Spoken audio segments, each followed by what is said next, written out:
Here with Coach Mike Heimerman as the Lady Demons headed down to another big meet at Texas A&M. A lot of quality competition once again.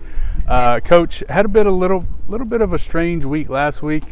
Scheduled to go to Houston, things didn't pan out. We won't even get into all the craziness of that, but still use that week as if you were competing, preparing, but didn't get to compete. So looking back at how that sort of panned out, do you think a benefit to have the athletes out there still working and getting ready, but not able to actually compete? Well, I guess a little mixed of both worlds, I guess. I don't know. All we can do is make lemons out of lemonade now, and so we're going to try to spin it all as a positive, as Speedy Jackson would always tell me.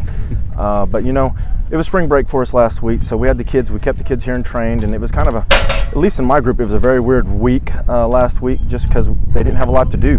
They didn't have a normal schedule, normal routine, and even practices were a little early, so we could just get them out of here a little sooner. So it was just a weird week, and then of course we had just had a total travel snafu with different things, so it was just a really a bad weekend for us. But so whenever we can train is never a bad thing. It would have been nice to get a competition in, but I guess the Lord had different things planned for us, and that's all we can really go with from there, and just look forward now. Moving into Texas A&M, and as we look back and grow from that the Texas relays a couple weeks ago, of course some good performances on that final day. What have you seen from the jumpers, from your perspective, and the throwers, just your group, to grow from that Texas relays into this week? Well, Coach Stewart's jumps group is getting better each week. They're still kind of a young group. He's got a couple upperclassmen in there.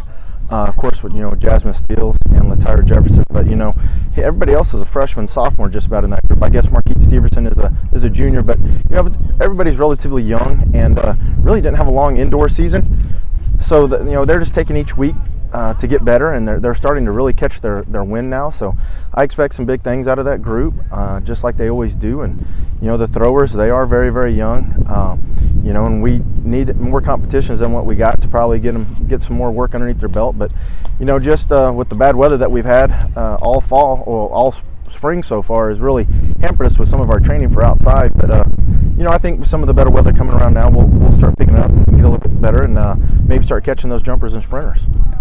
Having, and I'm sure you've said this plenty of times, but having athletes like Jasmine and Q, who had a really good Texas relays competing on the final day, having those sort of leadership positions throughout the team, and those older, more experienced athletes, how does that help going into a meet like this, especially after the craziness of last week?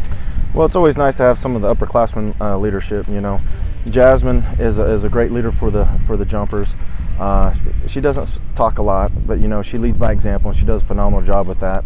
And with Speedy Jackson with the sprinters, a lot of even the guys will listen to her because she's just so accomplished. And man, I tell you what, she is just so positive. I mean, if you're having a bad day, that's the person you need to go talk to, because she'll brighten you up.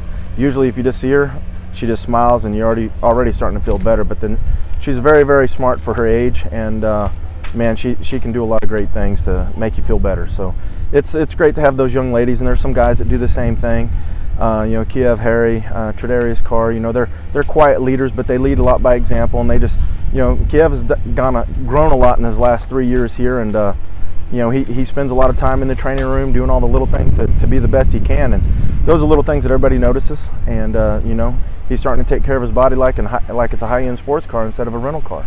So they don't always have to be vocal, but lead by example. And usually, if you're one of the better performers, that's people are always going to look to you already because you're one of the better people on the team. And that's just one of the I don't know if you want to say a double-edged sword, perks or the downfalls of being a good athlete. Everybody wants to look at you and be like you and imitate you. So it's kind of best of both worlds on that. But I'm glad to have the people that we have in those leadership roles, and they do a phenomenal job. Those leaders obviously experience going up against some top talent, like we saw a couple weeks ago at the relays. For this young group going into another meet with a loaded field, has that experience at Texas relays, do you think that helps them in the long run, especially just in the early parts of the? It always does. The more you can kind of get some competition against some of the best that you can get them to, it's gonna, you know, almost survival of the fittest. You know, you're gonna get better just because you have to. You know, I'm not gonna say it doesn't benefit us to go and maybe get some rounds at a different meet, but you know, when you go to a big meet, you have to perform, otherwise you could look bad or get embarrassed, and no one wants that, and we don't want that for them. So we try to put them in the situation that benefits them the most, and they're all going to be, you know, successful. They just have to go out there and get their mind frame and get their mind right and go out there and compete, and that's what most of them do, and they'll go out there and do a great job. All right, Coach, thank you so much. All right, thank you.